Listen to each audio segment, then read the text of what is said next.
Rebecca Miller freezes as she sees her 9-year-old daughter Sophia shaking violently backstage at the school theater in Portland, Oregon. For 3 months, the girl begged to participate in the end-of-year play, but now she is terrified every time the theater teacher closes the door to the rehearsal room. When Rebecca finally finds out what happens during those private rehearsals on Tuesdays and Thursdays at 4:30 p.m., the truth makes her blood run cold. But to understand how we got here, we need to go back a few weeks when everything seemed perfect and safe. Rebecca Miller was 36 years old and had worked as a nurse at Providence Portland Medical Center for over a decade. She had been Sophia's single mother since her divorce 4 years ago and did everything to ensure that her daughter had a happy and stable childhood despite the circumstances. The relationship between the two was very close to that kind of bond, where the mother notices every change in her daughter's eyes, every heavier sigh, every forced smile. Sophia was a cheerful girl with bright brown eyes and dark curls who kept escaping from her ponytail. She was 9 years old and had been passionate about theater since she was a little girl. He transformed the living room of their home in northeast Portland into a makeshift stage, reciting lines from movies he watched on television and creating characters with different voices and mannerisms. Rebecca used to sit on the couch after tiring shifts and watch her daughter's performances, feeling her heart fill with pride and love. That girl was everything to her, the ray of sunshine that illuminated the difficult days, the reason why she woke up early and worked hard. Mr. Thompson had been the drama teacher at Lincoln Elementary School for 8 years.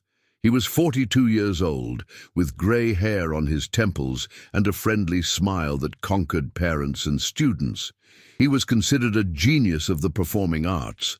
At school, he had won awards with the plays he directed, and every year dozens of children lined up to participate in his productions. Her parents praised her method, her dedication, the way she managed to make shy children turn into confident little performers on stage. Rebecca had heard of him at school meetings, always in a tone of admiration and respect.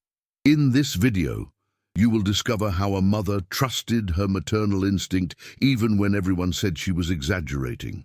You'll see how small signs that most would ignore have become the key to saving your daughter. Courage and determination can change everything in a matter of hours. Every detail here is based on real events and carries a lesson that every mother should know. If you've come this far, it's because real history interests you. Help this content reach more people. Leave the like, subscribe to the channel, and activate the bell. But to understand how we got here, we need to go back 3 months, when everything seemed perfect. Rebecca was making pancakes on a sunny September morning at her home in northeast Portland, while Sophia danced through the kitchen, excited about the news of auditions for the school's Christmas play. The smell of cinnamon filled the air, and the autumn sun poured in through the windows, creating that cozy atmosphere that Rebecca loved so much on the weekends. At that moment, she didn't imagine that this innocent joy would be tested so disturbingly in the weeks ahead. The relationship between Rebecca and Sophia has always been very close, especially after their divorce 4 years ago. Sophia's father had moved to Seattle shortly after the separation and visited his daughter only once a month, at most. Rebecca had taken on the responsibility of raising the girl alone, and she did it with all the love and dedication she had. She worked long shifts at the hospital, but always made sure she would be present at the important moments in her daughter's life. He took her to school every morning, picked her up in the late afternoon, helped with her homework, prepared dinner, and lay next to her until she fell asleep. It was tiring, but it was also the most rewarding thing in her life. Sophia was that child who transformed any ordinary moment into something magical. He loved to dress in colorful clothes and unusual combinations that often made Rebecca smile and shake her head tenderly. She had a vivid imagination and spent hours creating elaborate stories with her dolls, or acting out scenes from movies she watched over and over again until she memorized each line. When she arrived home on that September day with the starring role in the play The Little Mermaid of Christmas, her eyes sparkled with a happiness that Rebecca had not seen in months. "Mommy, I made it! I'm going to be Ariel!" screamed Sophia, jumping on the couch with contagious energy. Rebecca dropped the pot on the stove and ran to hug her daughter, twirling with her in the living room while they both laughed non-stop. Sophia told every detail of the audition, how she had sung the song she had rehearsed for weeks, as Mr. Thompson had applauded and said that she was perfect for the role, as the other girls had also been happy for her. Rebecca hugged her daughter proudly, knowing how much it meant to her. Sophia talked about theatre with the same passion that some children talked about sports or video games, and seeing that dream come true filled Rebecca's heart with joy. Mr. Thompson said, "I'm going to do special rehearsals just for me because the role is important," Sophia continued, beaming, as she threw herself on the couch, still panting from excitement. "He said that he will teach me special acting techniques and that I will look amazing on stage. Rehearsals will be on Tuesdays and Thursdays after class, just me and him in the backstage room." Rebecca smiled, thinking it was a privilege, a demonstration that the teacher recognized her daughter's talent. "What a cool love. You'll learn a lot from him. He's an excellent teacher," Rebecca said, feeling only pride at that moment, without any alarm signs. For the first 2 weeks, the rehearsals seemed to be going wonderfully. Sophia would come home singing the songs of the play, telling about the costumes that were being prepared, about the set that was being built, about how Mr. Thompson explained every movement, every facial expression, every intonation of voice. Rebecca listened attentively as she cooked dinner or folded laundry, feeling grateful to have found a school that nurtured her daughter's talents. Sophia seemed to be loving every minute of those rehearsals, and Rebecca saw no reason to worry. Their home in northeast Portland was small but cozy, a 2-bedroom townhouse with a modest backyard where Rebecca tried to keep some flowers alive despite lack of time. The neighborhood was quiet, full of families, young people and children who played in the street on weekends. Rebecca enjoyed that sense of community, of meeting neighbors, of greeting other moms on the sidewalk. He felt that he had built a good life for Sophia there, a safe and happy life, away from the conflicts of the marriage that had been left behind. Mr. Thompson was married and had 2 grown children who were studying in another city. He lived in Beaverton with his wife, who was also a teacher at a high school. At parent-teacher conferences, he was always attentive and professional, explaining in detail the progress of each student, their difficulties and achievements. Rebecca had talked to him briefly a few times and always came away from those conversations with the impression that Sophia was in good hands, that she had a teacher who really cared about the development of the students. Theatre classes took place twice a week for the whole class, but the rehearsals of the play were more frequent and required extra dedication. Mr. Thompson had the habit of selecting some students with leading roles for individual or small group rehearsals, claiming that this way he could better work the nuances of each character. Several parents thought that was a demonstration of the teacher's commitment and dedication. Rebecca thought so in those first weeks too. Lincoln Elementary School was a top-rated public school in the district with about 400 students in kindergarten through 5th grade. It had a reasonable auditorium where plays and presentations took place, a gymnasium where children played sports, and a library that Sophia loved to attend.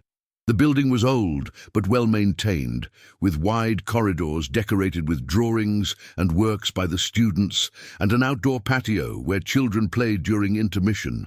Rebecca had always felt comfortable leaving Sophia there, knowing it was a safe and structured environment. But on the 3rd Tuesday of October, something changed. Rebecca was waiting in the car in front of the school, as she did every day, watching the children hanging out in lively groups, chatting and laughing. Sophia used to run away as soon as she saw her mother's car, waving from afar and telling news even before getting into the vehicle. But that day she appeared slowly, dragging her backpack across the floor, her face pale and a distant expression that made Rebecca's heart tighten. Sophia got into the car in silence, put her backpack in the back seat and buckled her seatbelt without saying a word. Rebecca noticed that her daughter's hands were cold as she rubbed them against each other, trying to keep warm despite not being cold. That was strange, very strange. "How was the shoot, honey?" asked Rebecca as she drove down Burnside Street, trying to sound casual, but feeling a restlessness grow in her chest. "It was good," replied Sophia quietly, avoiding looking into her mother's eyes and fixing her gaze on the window as if something fascinating was happening outside. Rebecca felt a tightness in her chest. Something was wrong, but she couldn't identify what. He tried to ask more questions about the play, about what they had rehearsed, about how the scene was going. But Sophia answered with monosyllables and seemed distant, absent. When they got home, Sophia went straight to the room, claiming that she had homework, and Rebecca stayed in the kitchen, feeling that discomfort that she couldn't name. That feeling that something had changed, but without knowing exactly what. That night, Sophia ate little at dinner, pushed the food on her plate, and asked to go to bed early. Rebecca lay down next to her as she always did and tried to talk, but Sophia just mumbled that she was tired and turned sideways, closing her eyes. Rebecca stood there watching her daughter breathe, feeling that there was a distance that had not existed before, an invisible wall that had appeared between them. When she finally got up and went to her own room, she couldn't sleep properly, spent hours turning thoughts in her head, trying to understand what had happened. In the following days, Sophia's behavior continued to change in subtle but noticeable ways.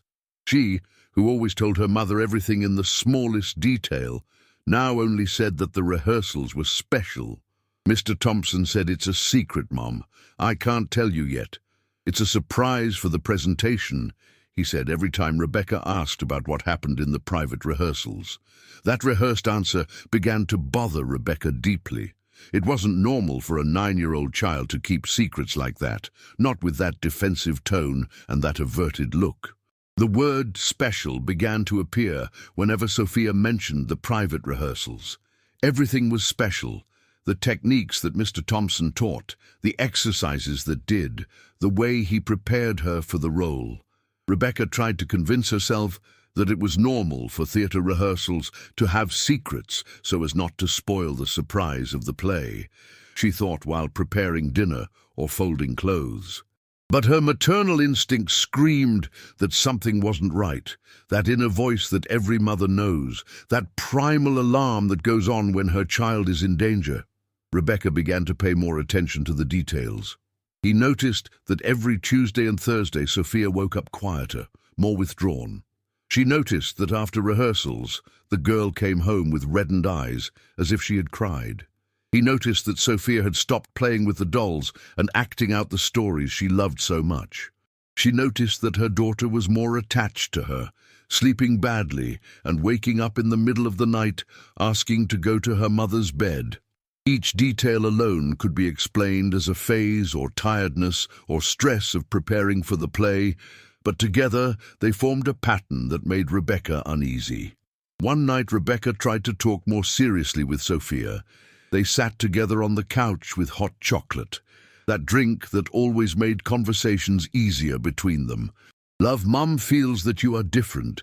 Everything is fine in rehearsals with Mr. Thompson," asked Rebecca in a soft voice, holding her daughter's small hand. Sophia looked at the mug for a long moment before answering, "Yes, Mummy, he's just very picky because he wants me to be the best Ariel of all the pieces he's ever made. He said that I am special and that I cannot disappoint."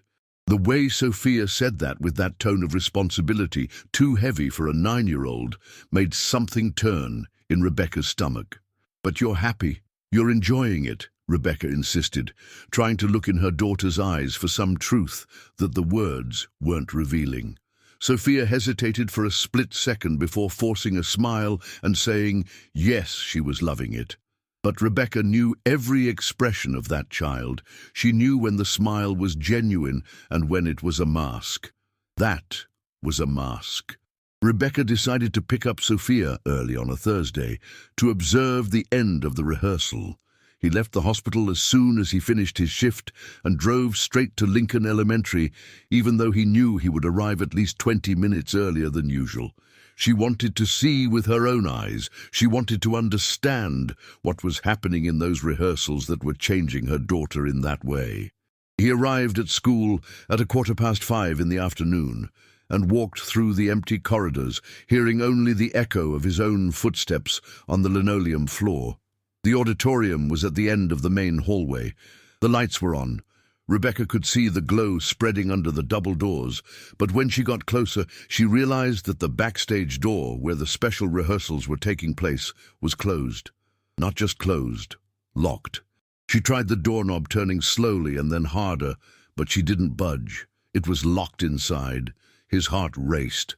Why Mr. Thompson locked the rehearsal door? Why a room with a 9-year-old had to be locked? Rebecca felt her hands begin to sweat and a wave of heat rise up her neck. He knocked lightly on the door, 3 soft knocks, and waited. No response.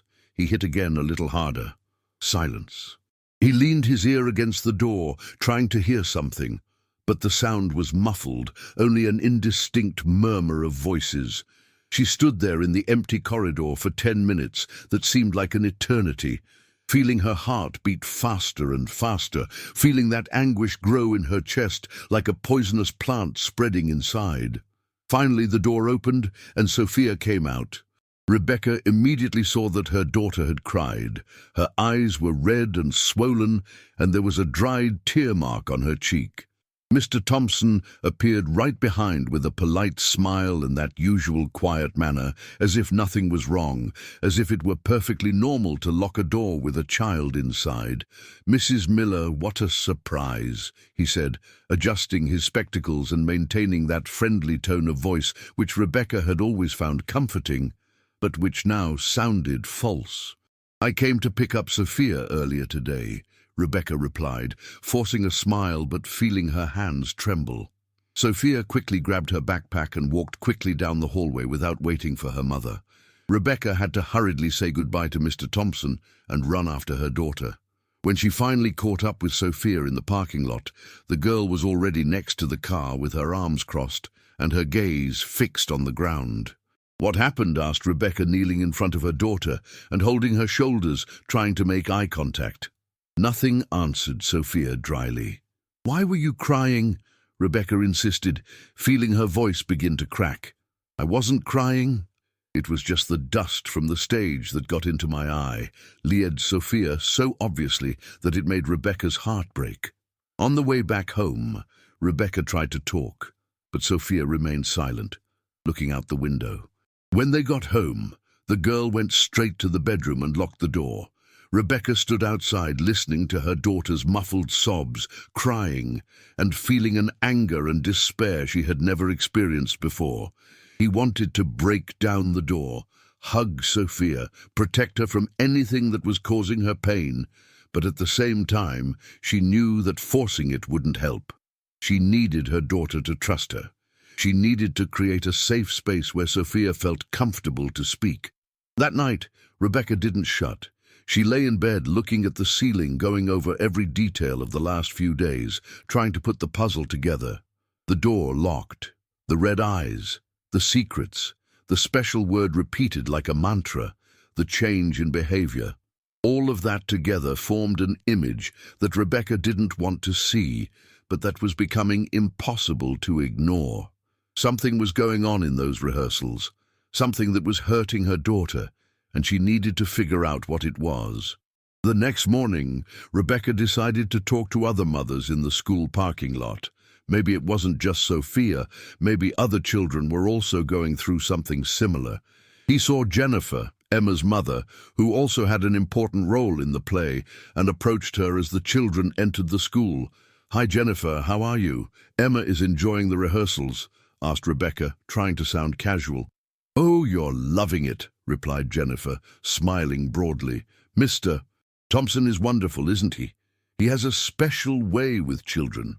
My Emma comes home all excited, telling me about the techniques he teaches." Rebecca felt a momentary relief. Maybe she was really exaggerating. Maybe the problem was only with Sophia. But then he mentioned the locked door. Jennifer laughed lightly, shaking her head. Oh, he does this so that the children are not distracted by the noise of the hallway. It is his totally normal method. He is very focused, he knows, he takes the work very seriously.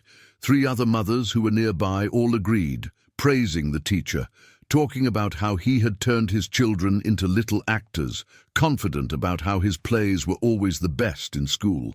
Rebecca returned home feeling completely alone. Was he exaggerating? Was he seeing problems where none existed? Was his instinct wrong? But when he looked at Sophia in the back seat, in the rear-view mirror, quiet and distant, with that blank expression that didn't suit a 9-year-old, his instinct came back stronger than ever. No, she wasn't exaggerating. Something was very wrong, and she was the only person who was watching, the only person who could protect her daughter. The following week, Sophia began to have nightmares. The first time it happened was on a Wednesday morning. Rebecca woke up startled by a scream coming from her daughter's room. He ran down the corridor and opened the door to find Sophia sitting on the bed, sweating and crying, with her eyes wide with terror. "What was my love? Had a bad dream?" asked Rebecca, sitting on the bed and hugging her daughter, who was shaking all over. Sophia just shook her head, unable to speak for a few minutes, just clinging to her mother, as if it was the only solid thing in a world that was falling apart. When she finally managed to calm down a little, Sophia asked to sleep in her mother's bed. Rebecca carried her daughter in her arms, even though she was already too big for that, and lay with her on her own bed, hugging her until her small body stopped shaking. "Do you want to tell me about the nightmare?" whispered Rebecca, stroking her daughter's hair. "I don't remember," Sophia lied with her muffled voice against her mother's chest. But Rebecca knew that she remembered. She could see in the child's eyes that fear that was not of any dream, but of something very real. The nightmares were repeated. Every night Sophia woke up at least once, screaming or crying. Rebecca began to sleep with the bedroom door ajar, so that she could hear any sound and run when necessary. Fatigue began to take its toll. Rebecca had to work long shifts at the hospital and get home to care for a terrified child who couldn't get a restful night's sleep. But fatigue was the least of the problems. What was really destroying Rebecca was the helplessness of not knowing how to help, of not being able to get her daughter to trust her enough to tell her what was happening. Even worse, every Tuesday and Thursday morning, Sophia started complaining of a stomach ache. "Mom, I'm in pain. I don't want to go to school," she said, curling up on the bed and holding her belly. Rebecca took her temperature several times, but there was never a fever. He gently pressed his abdomen, looking for signs of appendicitis or some serious condition, but there was nothing. It was clearly somatized anxiety, the body responding to emotional stress with physical symptoms.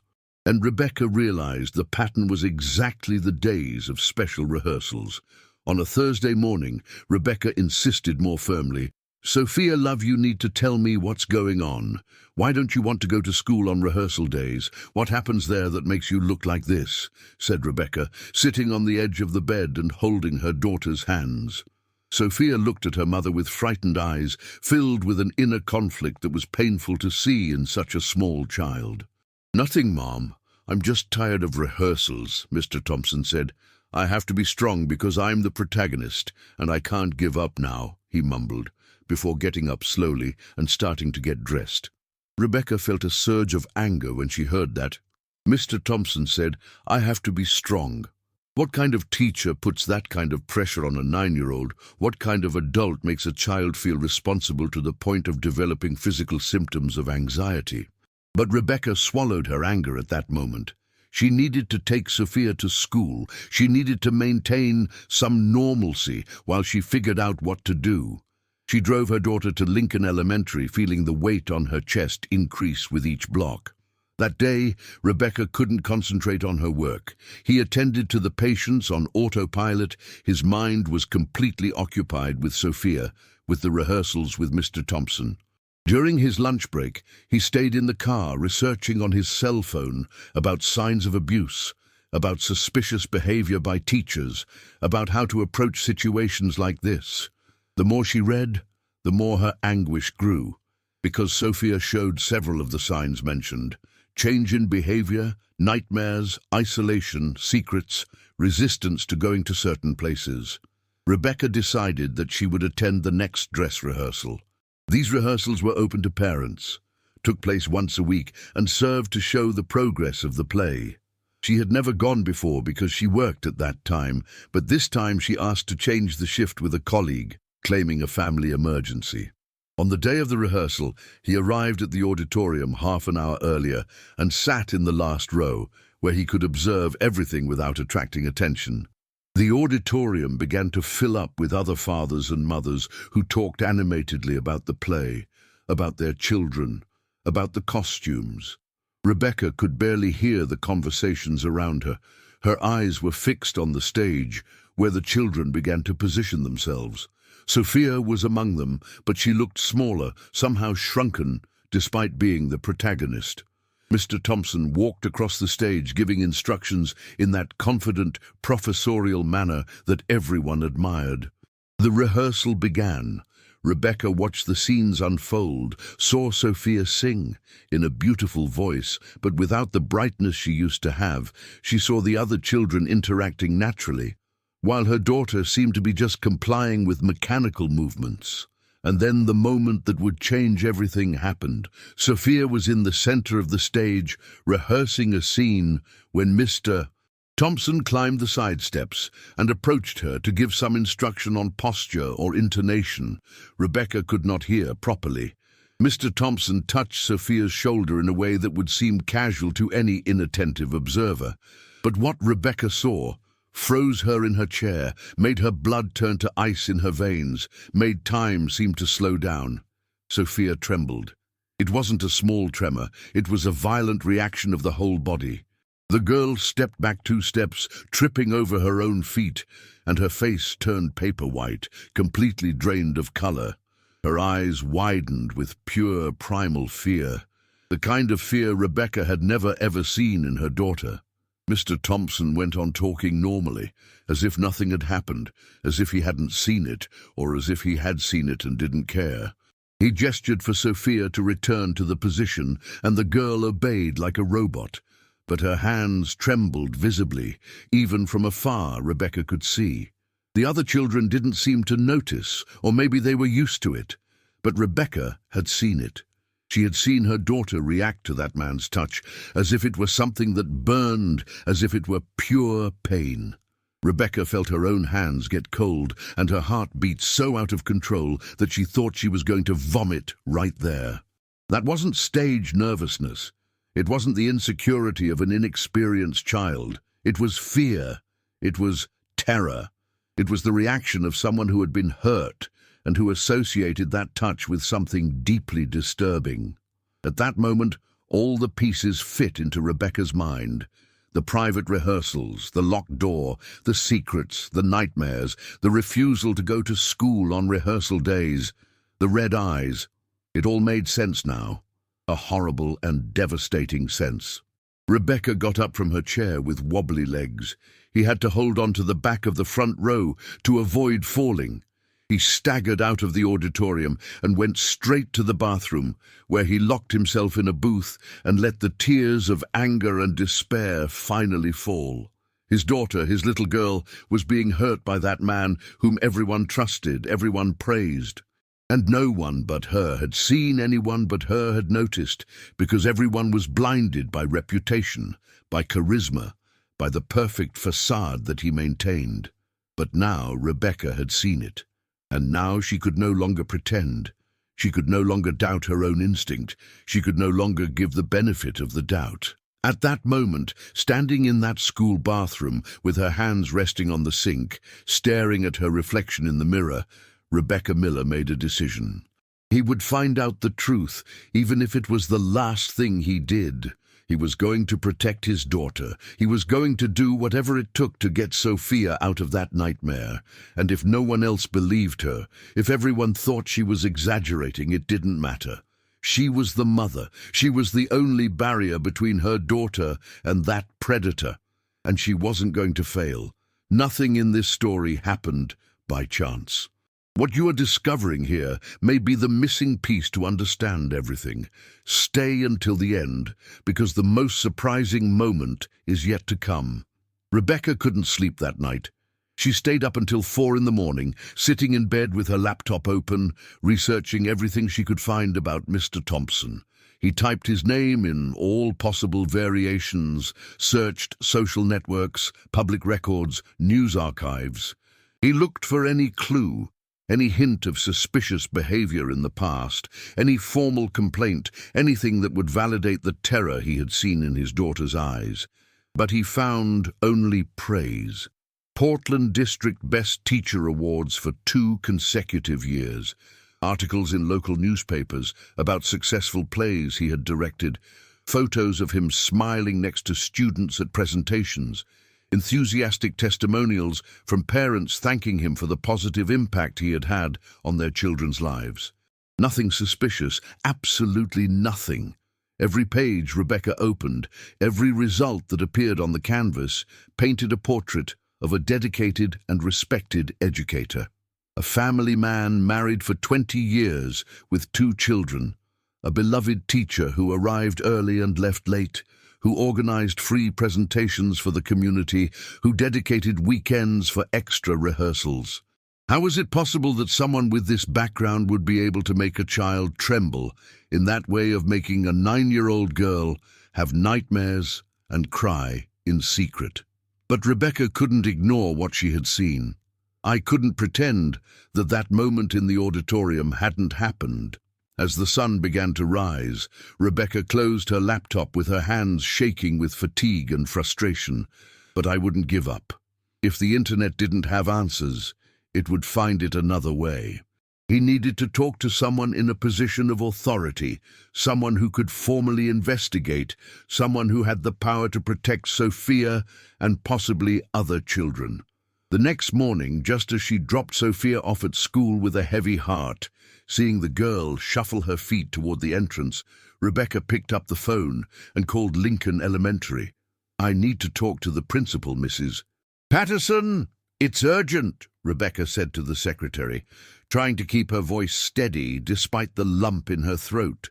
The secretary hesitated for a moment before asking what the matter was about, and Rebecca simply replied that it was about a student's safety. 10 minutes later, she was sitting in the principal's office, a small room with awards and diplomas hanging on the walls, and a table full of papers and photos of smiling students. Mrs. Patterson was a woman in her 50s, with short grey hair and thick-framed glasses. He had a professional but warm expression, the kind of person who dedicated his entire life to education and who genuinely cared about his students. She greeted Rebecca with a firm handshake and indicated the chair in front of the table. Mrs. Miller, the secretary, said, "It's urgent. What can I do for you?" asked the headmistress, with a smile that was meant to be comforting. But that only made Rebecca more nervous.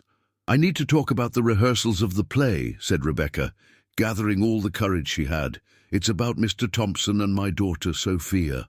The director's expression subtly changed, an eyebrow raised slightly, and the smile diminished a little, but it did not disappear. "Mrs. Miller, Mr. Thompson is one of our best teachers," began the principal with that tone that Rebecca already knew, the tone of someone who is about to defend someone.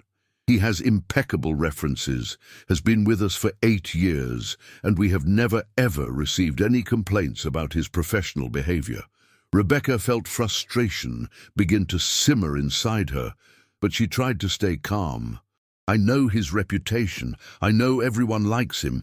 But my daughter has completely changed since she started private rehearsals.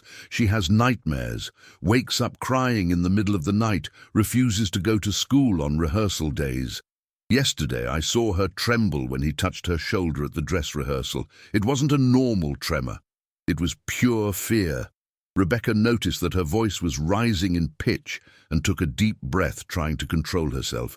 "Mrs.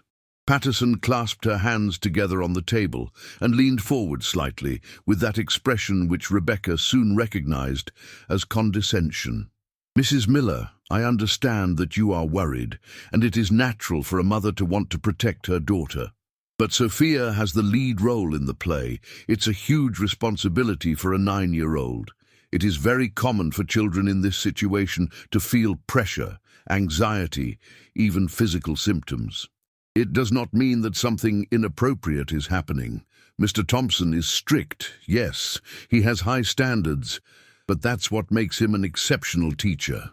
He locks the door during private rehearsals," Rebecca said, feeling desperation begin to override trying to stay calm. Why would a teacher need to lock the door with a child inside? The principal sighed, as if this were a silly question. It is his protocol to avoid interruptions so that the child can concentrate completely without distractions from the hallway. Several teachers do this during one-on-one sessions. There's nothing wrong with that. Rebecca wanted to scream, wanted to hit the table, wanted to make the principal understand that there was something deeply wrong under her nose. But he knew that losing control wouldn't help. "I would like you to investigate formally," Rebecca said, her voice trembling. "I would like you to talk to Sophia with other children who participate in the rehearsals. Please, just investigate." Mrs. Patterson was silent for a long moment, looking at Rebecca with a mixture of pity and impatience. "Mrs. Miller, I'm going to talk to Mr. Thompson about your concerns, but I need to be honest with you. I don't see any basis for a formal investigation. What you're describing are symptoms of performance anxiety, something that should be dealt with a child psychologist, not with accusations against a dedicated teacher. I suggest that maybe you consider whether the pressure isn't coming from home, if maybe you're not projecting your own anxieties onto the situation." Those words hit Rebecca like a punch in the stomach. The principal was suggesting that she was the problem, that her maternal concern was actually harmful paranoia. Rebecca got up from her chair so abruptly that she almost knocked it over. "My daughter is suffering, and the only thing you can do is blame me," she said in her voice breaking. "When something happens, when the truth comes out, you will regret not listening to me." Rebecca left the room, slamming the door, and walked quickly down the empty hallway, feeling the tears burn her eyes, but refusing to let them fall until she was inside the car. When he finally got into the vehicle and closed the door, he allowed himself to cry with frustration, with anger, with helplessness. Nobody believed her. No one saw what she saw. I was completely alone, fighting a system that protected the predator rather than the victim, who put reputation over safety, who chose the convenience of not questioning over the responsibility to investigate. But as she drove back home, wiping away tears with the back of her hand, Rebecca felt something harden inside her. If no one was going to help, if no one was going to believe it, then she would have to do it herself. No matter what it took, it didn't matter if everyone thought she was crazy. It was his daughter, your responsibility, and she wasn't going to fail. That night, Rebecca decided to try a different approach. I had already tried to investigate from the outside. I had already tried to involve the school authorities, and nothing had worked. She needed Sophia to speak. She needed her daughter to trust her enough to tell her what was happening, because without the child's testimony, without concrete details, Rebecca had nothing but a maternal instinct, and apparently that wasn't enough for anyone but herself.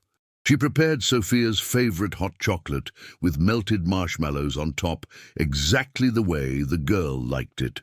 He placed the glass on the coffee table in the living room and called Sophia, who was in the room doing homework, or at least pretending to do it, because Rebecca knew that her daughter's concentration was completely destroyed. Sophia went down the stairs slowly, with that guarded expression that had become constant in the last few days, and sat on the couch keeping her distance from her mother. "I made her favorite chocolate," Rebecca said, trying to sound casual, but feeling every muscle in her body tense with anxiety. I thought we could talk a little, just the two of us." Sophia picked up the glass and looked at the marshmallows without really seeing, with that distant look that broke Rebecca's heart every time. About which the girl murmured in a voice so low that Rebecca could barely hear. "About you, about how you're feeling," Rebecca said, choosing each word carefully, as if defusing a bomb. "Love, Mom realizes that you are not happy with the rehearsals. I notice that you are different, and I am very worried." Sophia kept looking at the glass in silence, and Rebecca saw a tear fall and mix with the hot chocolate, creating a small lighter circle in the dark liquid. "If something is happening, something that makes you afraid, you can tell me," Rebecca continued, feeling her own voice start to crack, but forcing herself to continue. "I will always believe in you, always. It doesn't matter what it is. It doesn't matter who is involved. You are my priority. You are everything to me." Rebecca reached out and held Sophia's small, cold hand that trembled at the touch. Sophia began to cry softly, her shoulders shaking with restrained sobs. Rebecca came over and pulled her daughter into a hug, and Sophia clung to her like a drowning person clings to a buoy. They cried together for several minutes, Rebecca making soft circles on her daughter's back and whispering that it was okay, that she was safe, that she could speak. When the sobs finally subsided, Sophia spoke so quietly that Rebecca had to concentrate to understand. "Mr. Thompson said that if I tell anyone, he will take away my paper and everyone will be angry with me," whispered Sophia through tears. "He said that no one will believe me, because I'm just a kid, and he's an important teacher who has won awards. He said that if I ruin the play, the other kids will hate me and I won't have any more friends." Rebecca's heart literally stopped for a second. She felt as if the ground had disappeared from under her, as if she were falling into a bottomless hole. Those words, that classic manipulation, were exactly the kind of thing that predators say to silence their victims. "Tell what my love," asked Rebecca with a trembling voice, trying to keep calm so as not to scare Sophia and make her close again. "What he does, you can't tell."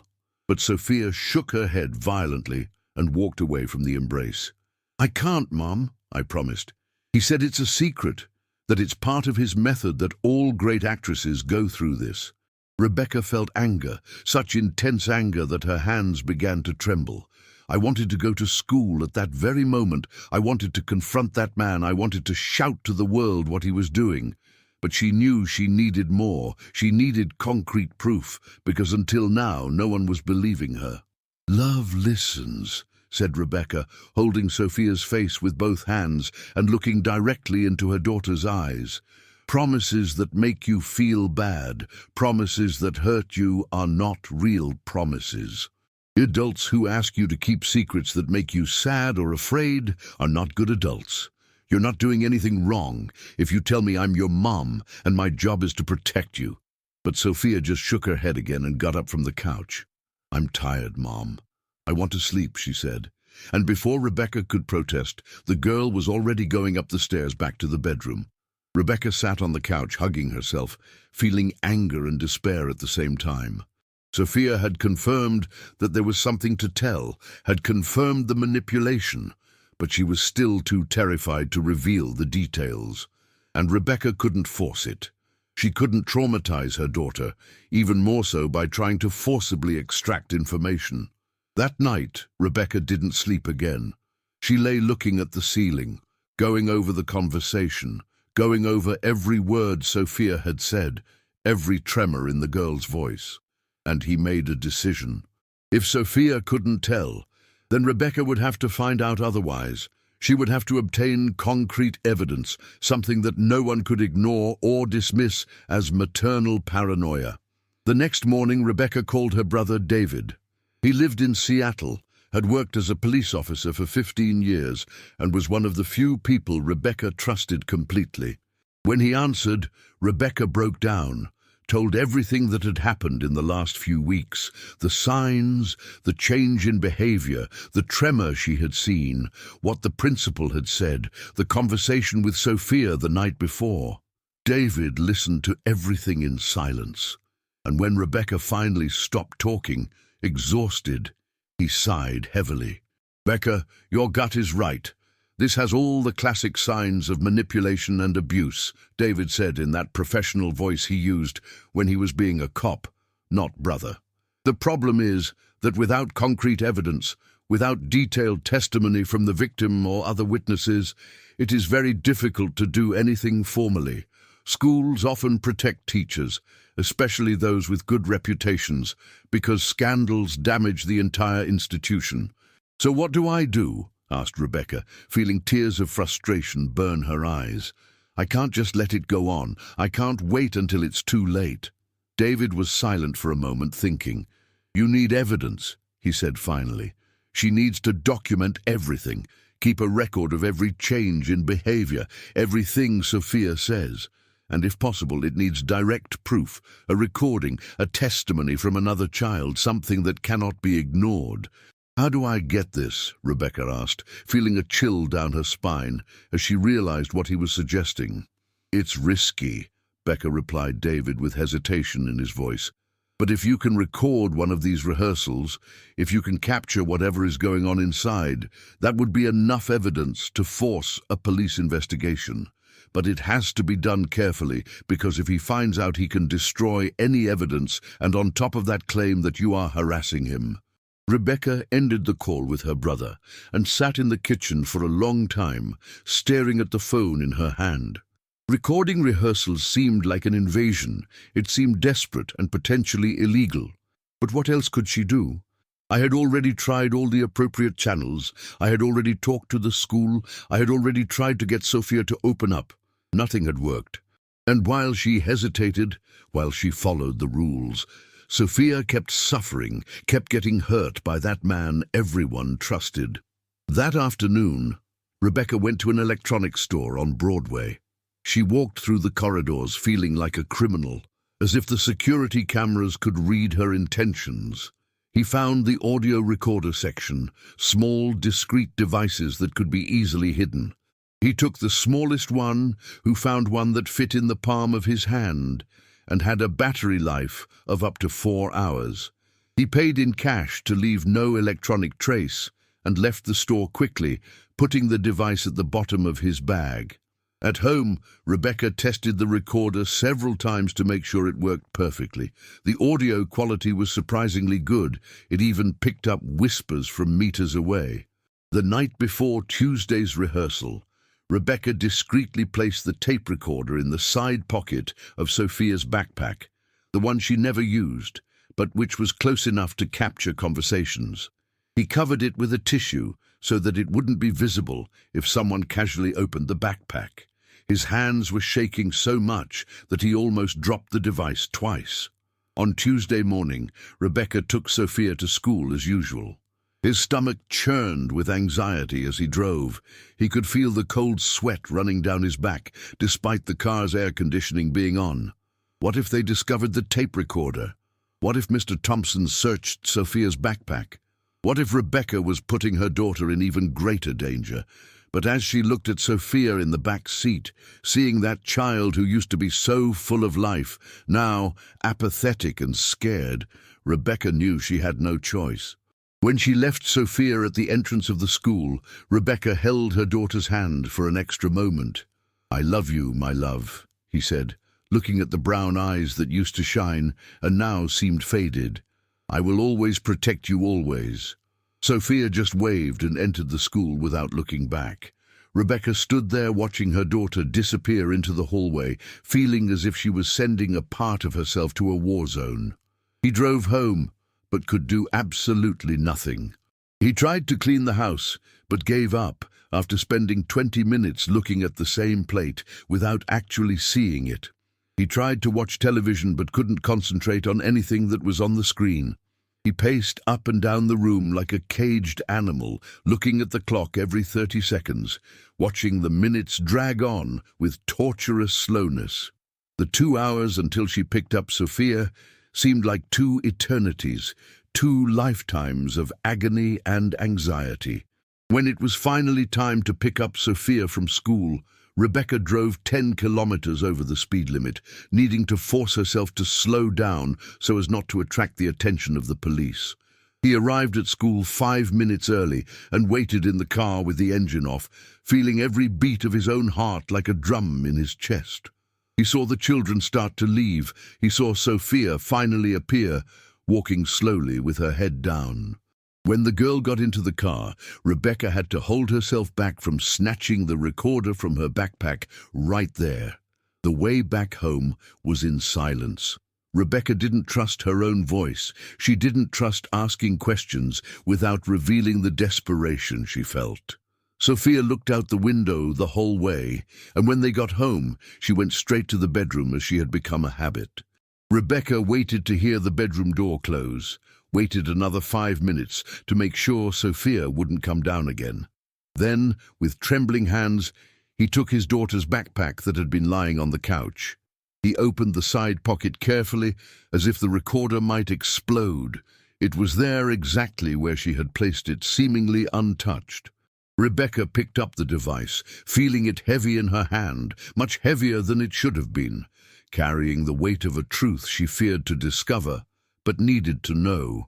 He went up to his own room, locked the door, leaned against it, and took several deep breaths, trying to prepare himself for what he was about to hear. With her fingers shaking so much she could barely press the tiny buttons, Rebecca put on her headset and pressed play. The first few minutes were just hallway noises, distant voices of children talking, the sound of doors opening and closing. Then he heard Sophia's voice saying, "Hi, Mr. Thompson," followed by his deep and friendly voice, answering, "Hello, Sophia. Ready for another special rehearsal?" The sound of the door closing, the unmistakable click of a lock being turned. Rebecca felt her stomach turn, but she forced herself to keep listening. In the first few minutes, he heard only rehearsal sounds. Mr. Thompson gave instructions on posture, on vocal projection, on how to hold a musical note. He made Sophia repeat a line several times, correcting the intonation. Everything seemed normal, technical, professional. Rebecca began to feel a twinge of doubt. Was it really wrong? Was it just a normal shoot? But then the atmosphere on the recording changed. Mr. Thompson's tone of voice became lower, more intimate. "Sophia, you know you're special, right? That's why I need you to do these secret exercises with me. These are techniques that I only teach to the most talented students. They are ours alone. No one else can know why otherwise they don't work." His voice had an almost hypnotic, manipulative tone, and Rebecca felt every muscle in her body contract. Sophia's voice answered a little hesitant, frightened. "But Mr. Thompson, it hurts a little last time." Rebecca stopped breathing. His hands squeezed the tape recorder so tightly that his knuckles turned white. Mr. Thompson's reply came in a soft, almost affectionate tone, but with something sinister underneath. "It's part of the process, Sophia, trust me. All great artists feel discomfort in the beginning. It's like stretching before dancing. You want to be a great actress. You don't want to make your mom proud." Rebecca felt nauseous. That man was using his daughter's dreams, using Sophia's love for her as tools of manipulation. The recording continued, and Rebecca heard sounds of fabric movement brushing against fabric footsteps on the wooden floor. He heard Sophia's breathing getting heavier, faster, clearly uncomfortable, clearly frightened. You heard Mr. Thompson whispering, "You're doing great, that's how it is, keep trusting me." Rebecca could no longer hear. He stopped recording and ran to the bathroom, where he vomited everything he had in his stomach. She knelt there on the cold bathroom floor, hugging the toilet as tears streamed down her face. His daughter, his girl, was being abused, manipulated by that predator, and had been happening for months, right under everyone's noses. And no one but her had seen it. No one but her had believed it. After she managed to control herself enough to get up, Rebecca washed her face, looked at her own reflection in the mirror. His eyes were red and swollen, his face pale. But behind the horror, behind the pain, there was something else.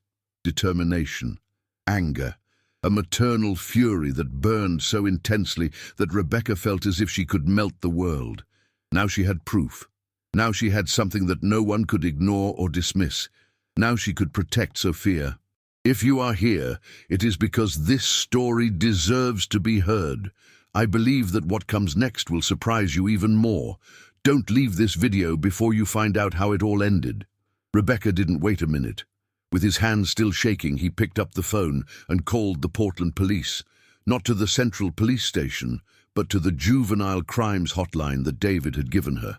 When they answered, Rebecca could barely speak coherently, the words coming out in desperate spurts. I need to report an abuse. My daughter is being abused by a teacher. I have proof. I have a recording. The attendant, with a voice trained to calm victims in crisis, asked Rebecca to take a deep breath and count slowly from the beginning. Rebecca told her everything. The 3 months of signs she had noticed, the nightmares, the changes in behavior, the locked door, the tremor she had seen, the disastrous meeting with the director, and finally, the recording. The attendant listened to everything, taking notes, and in the end said that 2 detectives would go to Rebecca's house immediately to take the recording and start a formal investigation. He asked Rebecca not to contact the school, not to contact Mr. Thompson, not to do anything that could alert him before the police were ready to act. 2 hours later, 2 detectives were sitting in Rebecca's office. Detective Sarah Chen was an Asian-American woman in her 40s with sharp eyes and a presence that conveyed competence and seriousness. Detective Marcus Johnson was a tall black man of about 50 years old with a grave but gentle expression.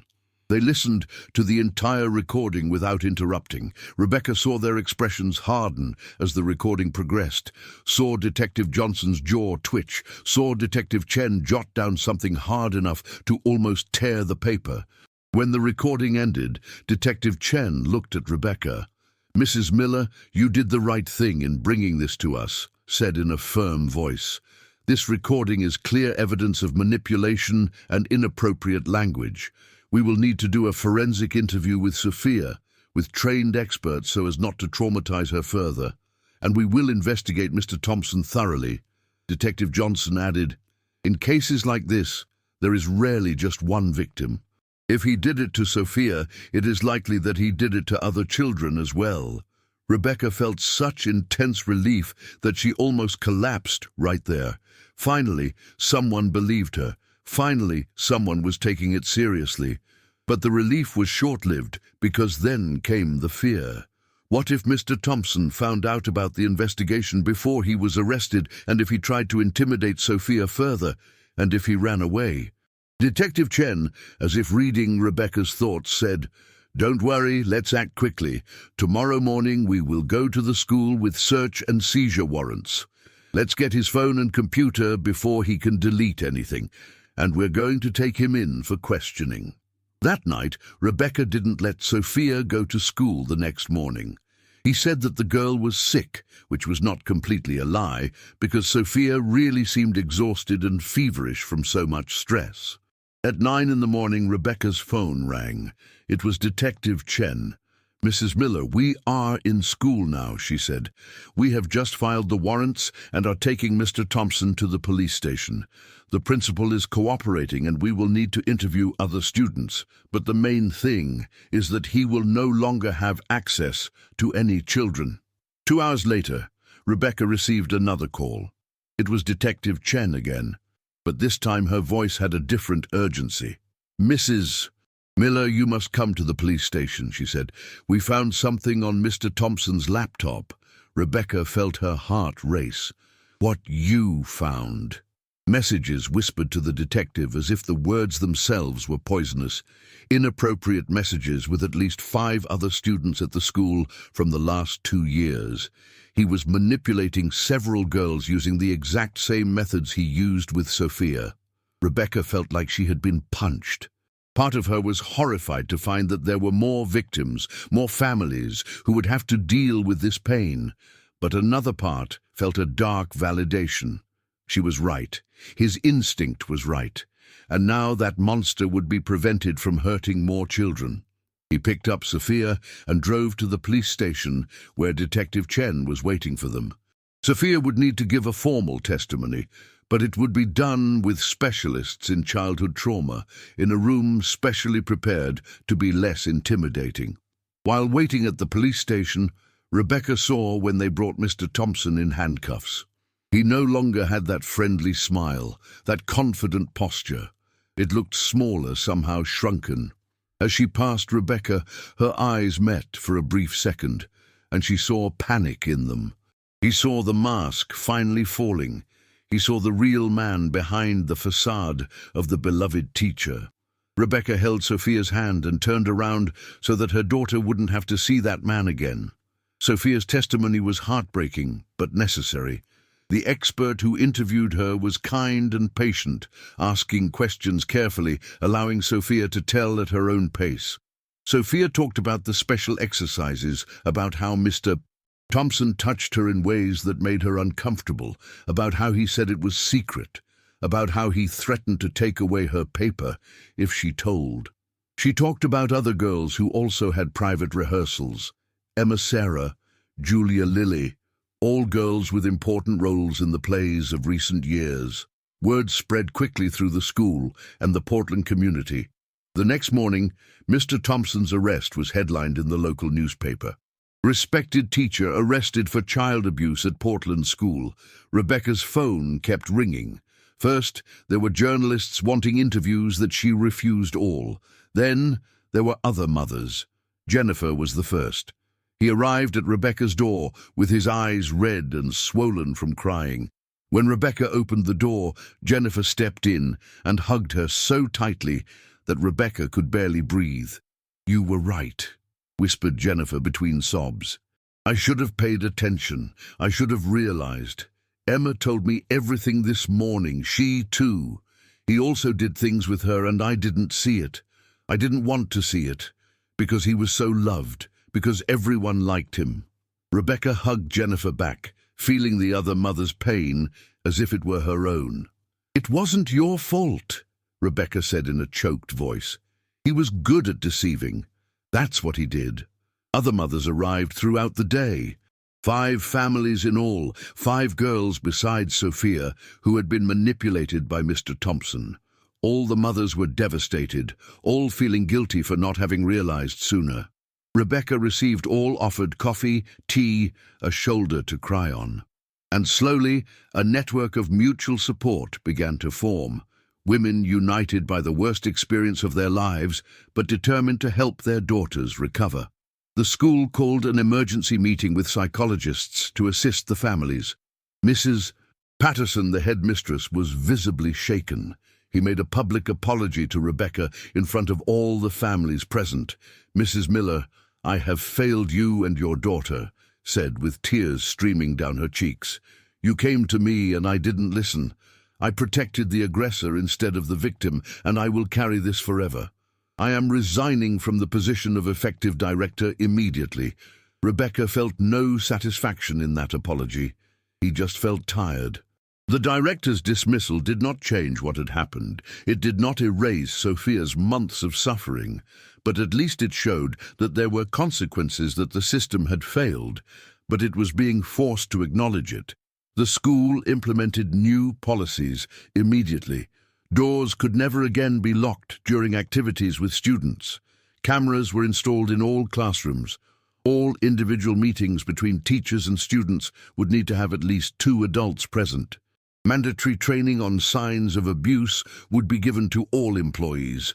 This story is not for everyone. If you are here, it is because you want to know the truth behind the facts. You are ready for the final reveal. Rebecca made sure Sophia started therapy immediately. He found a child trauma specialist, Dr. Martinez, who had 20 years of experience working with children who had been abused. In the first sessions, Sophia barely spoke. She sat in the cozy armchair in the office, hugging a cushion, and just drew. Dark drawings of little girls in closed rooms, of locked doors, of large, menacing shadows. Dr. Martinez explained to Rebecca that it was normal for traumatized children to often process their experiences through art before they were able to verbalize. But over time, slowly, Sophia began to open up. First in whispers, then in longer sentences, finally in full-blown conversations. I thought no one would believe me, because he was so sweet, Sophia confessed in a session a few weeks after the therapy began. Rebecca was present, sitting in a corner of the room, as Dr. Martinez had suggested, present but not dominant, letting Sophia lead the conversation. All the other kids liked him, all the parents thought he was amazing.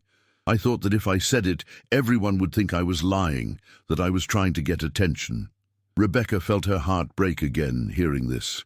He got up and went to Sophia, kneeling in front of her and holding her small hands. "I will always believe in you," he said in a firm voice, looking directly into his daughter's eyes. "Always. It doesn't matter what it is, it doesn't matter who is involved. You are my daughter, and my job is to protect you and believe in you." Sophia threw herself into her mother's arms and cried in a way she hadn't been able to cry yet, releasing months of accumulated fear and shame and pain. The 6 families created a support group.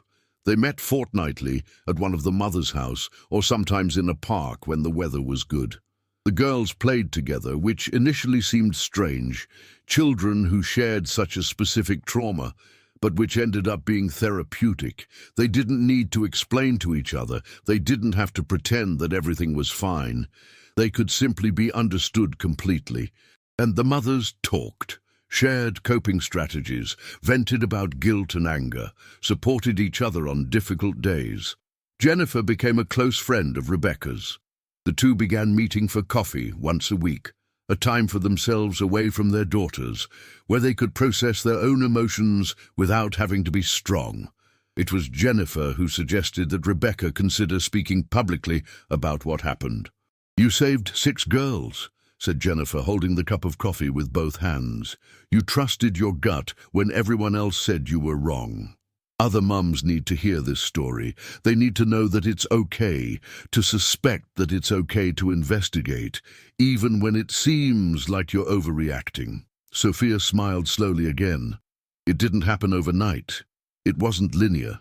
There were good days where she laughed and played like before, and there were bad days where she didn't want to get out of bed, where nightmares returned, where the slightest unexpected touch made her cringe. But the general trajectory was one of healing. He decided that he still loved theatre.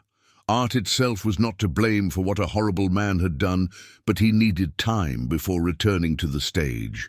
Rebecca respected it completely. There was no hurry.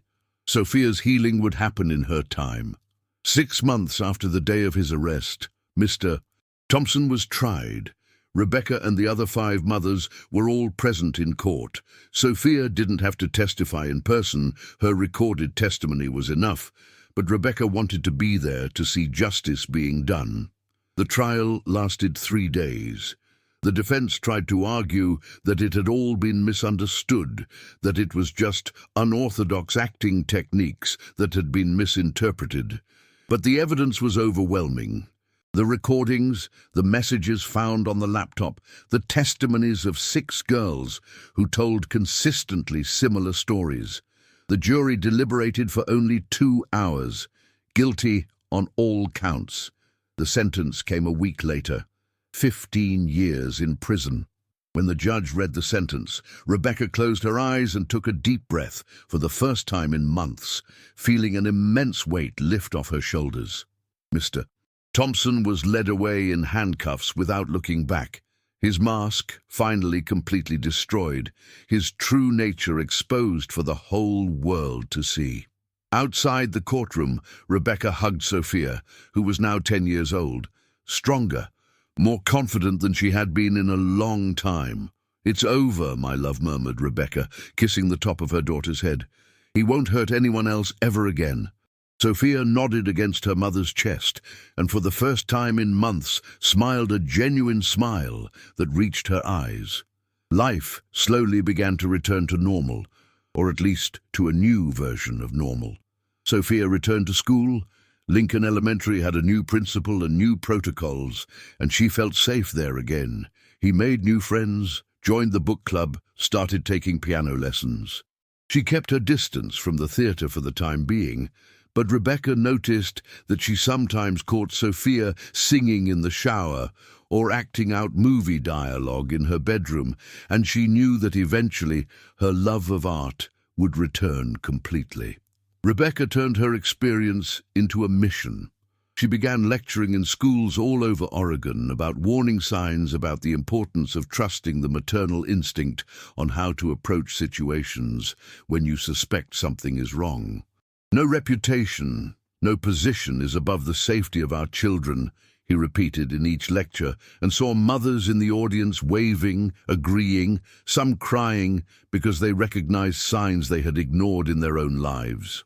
Lincoln Elementary implemented changes that became models for other schools in the district. In addition to the cameras and open-door policies, they created a program where children learned about consent, about the difference between good secrets and bad secrets, about how to recognize inappropriate behavior by adults.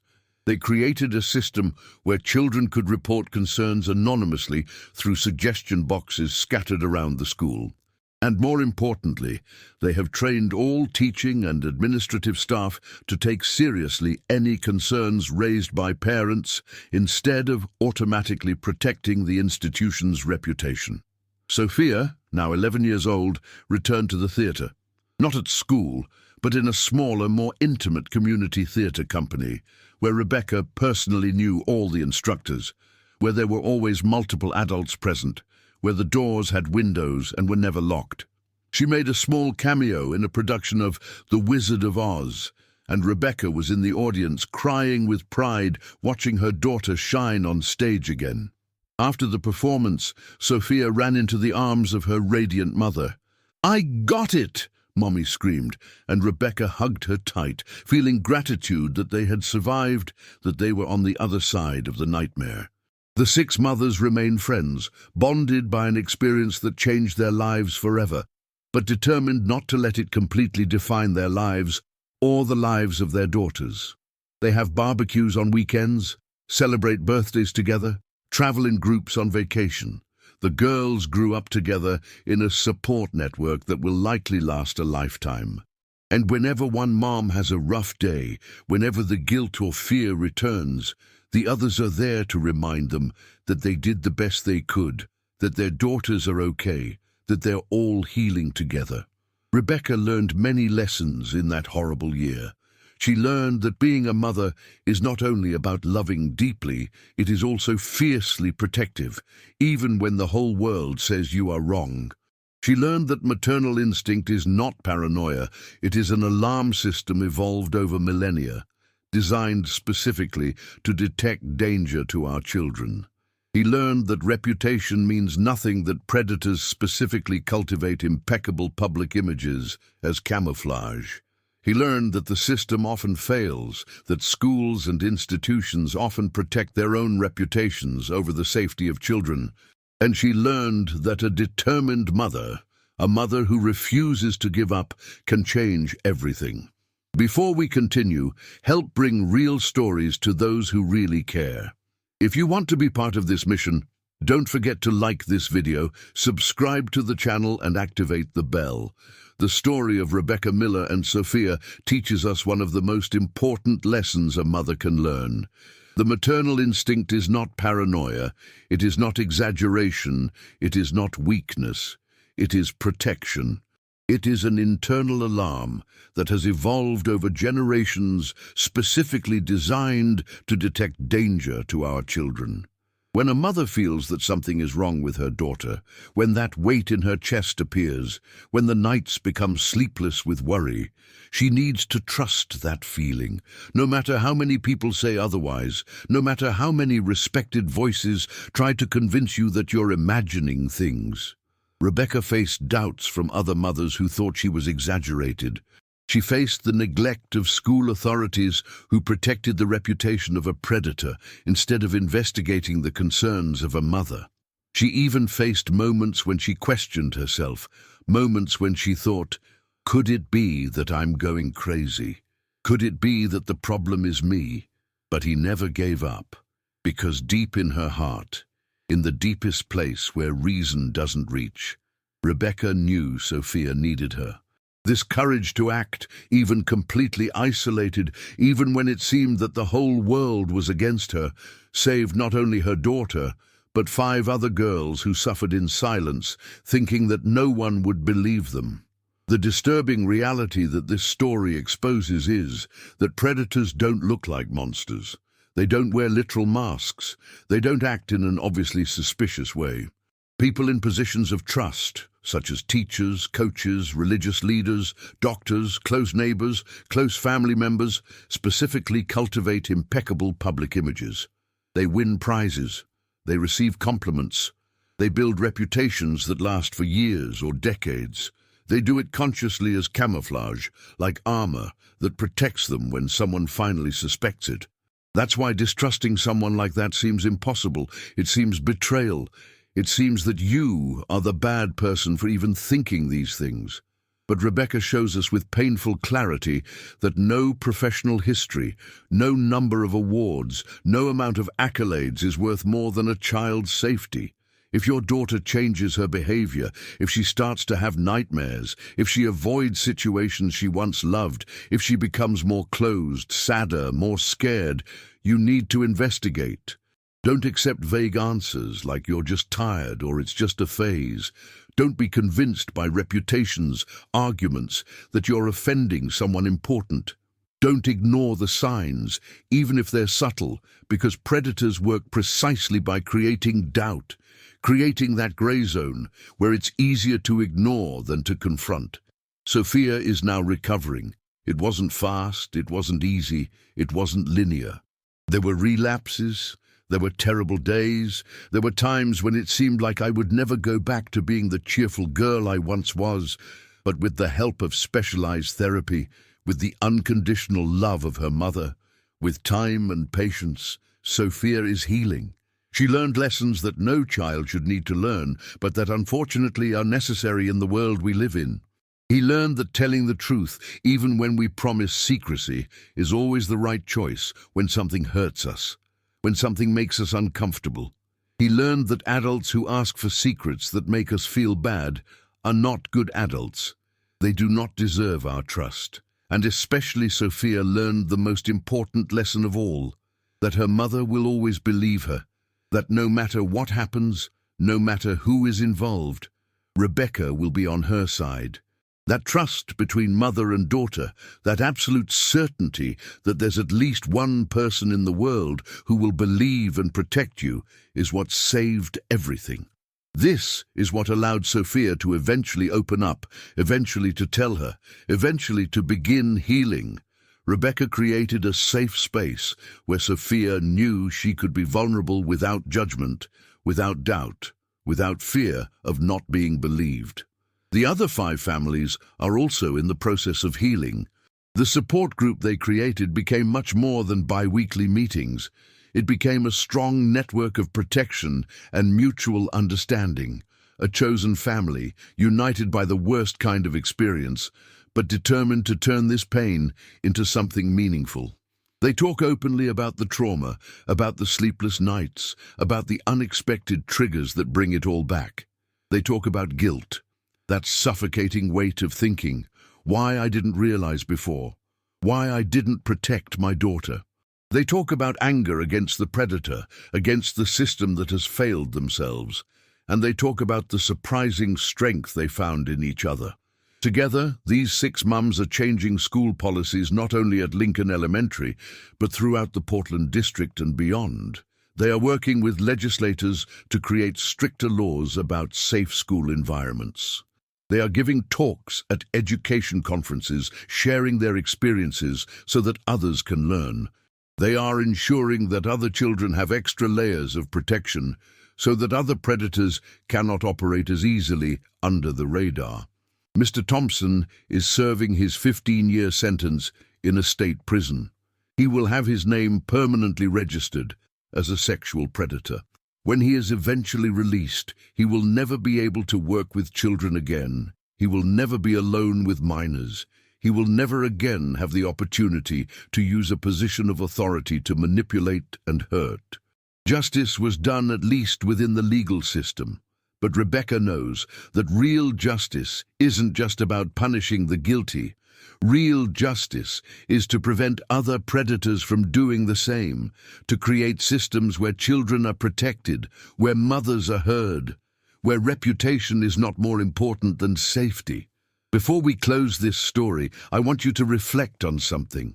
How many times in your own life have you felt that discomfort, that instinct telling you that something was wrong, but you ignored it because you didn't want to cause trouble, because you didn't want to appear paranoid, because the person involved had a good reputation?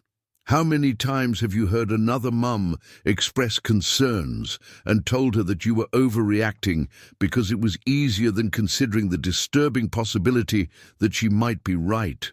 This story of Rebecca and Sophia is not unique. It's happening in communities all over the country, all over the world right now. There are other Sophias suffering in silence, other Rebeccas fighting alone against systems that ignore them. And there are predators like Mr. Thompson operating freely, protected by their reputations, trusting that no one will want to believe that someone so respected could do something so horrible. But every time a mother like Rebecca trusts her gut, every time a community chooses to believe the victim instead of protecting the institution, every time a predator is exposed and held accountable, we create a slightly safer world for our children. Every story shared, every lesson learned, every policy changed is a victory. If you're a mum and you're watching this right now, know that you're not alone. If you feel that discomfort about someone in your daughter's life, trust it. If something feels wrong, even if you can't explain exactly what it is, don't ignore it. Ask your daughter patiently, lovingly, creating a safe space where she can talk. Investigate, even if it seems uncomfortable, even if other people think it's overkill. Always believe her, because her belief may be the only thing that allows her to speak the truth. 1 minute of courage can change an entire life. Rebecca Miller proved it. She wasn't paranoid, she wasn't freaking out, she wasn't exaggerating. She was an attentive mother. A mother who loved her daughter enough to trust her own instinct, even when the whole world said she was wrong. And today, Sophia is safe. She is healing. She is growing into a strong girl who knows she has a warrior by her side. Because at the end of the day, being a mother is exactly that. It is not just love, although love is fundamental. It is not just caring, although care is essential. To be a mother is to protect fiercely. It is to fight against any threat. It is to never to give up on our daughters, no matter what the cost. It's being the voice when they can't speak, the strength when they feel weak, the certainty when everything seems uncertain. And if you're wondering if you'd do what Rebecca did, if you'd have the courage to go against everyone, if you'd trust your instinct even in isolation, the answer is that you don't know until you're in this situation. But now you know Rebecca's story. Now you know that it is possible, that it is worth saving lives. And if you ever find yourself in that terrible position, we hope this story will give you the strength you need to take action. Don't leave now. Take the next step in this journey by watching the next video on our channel that will appear here on the screen. In it, we will continue to discover stories that touch the heart, real stories of courage, of maternal love, of justice being done. Stories that remind us that even in the darkest moments, there is always hope, there is always strength, there is always the possibility of protecting those we love. If this story touched you, if it made you reflect, if it awakened something inside you, leave your like, subscribe to the channel, and activate the bell so you don't miss any of the next stories. And most importantly, share this video with other mums because knowledge is power, and together we are stronger. A big hug and see you in the next exciting story.